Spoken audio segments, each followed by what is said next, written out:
অন্তর্বর্তীকালীন সরকারের প্রধান উপদেষ্টা ডক্টর মোহাম্মদ ইউনূসের বিশেষ সহকারী হিসেবে নিয়োগ পেয়েছেন শেখ মঈনুদ্দিন। তিনি প্রধান উপদেষ্টার সড়ক পরিবহন ও সেতু মন্ত্রণালয় বিষয়ক সহকারী হিসেবে কাজ করবেন।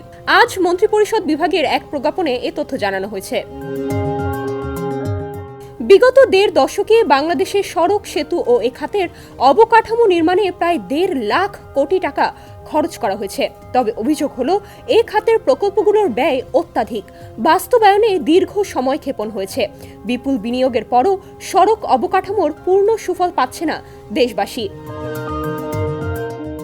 যুক্তরাষ্ট্রের ক্যালিফোর্নিয়া অঙ্গরাজ্যে প্রায় ২৫ বছর ধরে একই ধরনের কাজই করে আসছেন শেখ মঈনুদ্দিন। তার জন্ম বাংলাদেশের খুলনায়।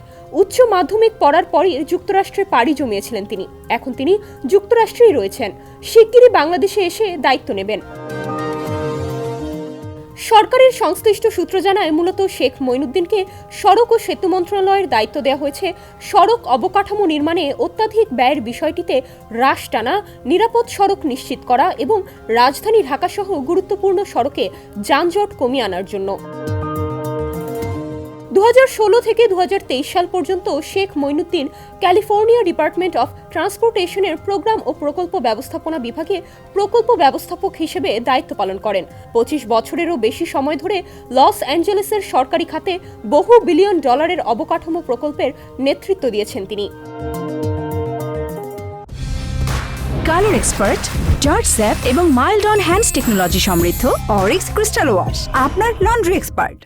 শেখ মঈনুদ্দিন যুক্তরাষ্ট্রের লুইজিয়ানা বিশ্ববিদ্যালয় লাফায়েত থেকে সিভিল ইঞ্জিনিয়ারিংয়ে স্নাতক সম্পন্ন করেন।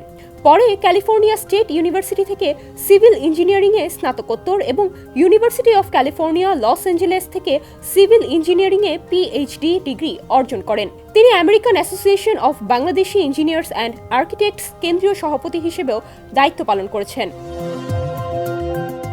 ডেস্ক রিপোর্ট, সমকাল।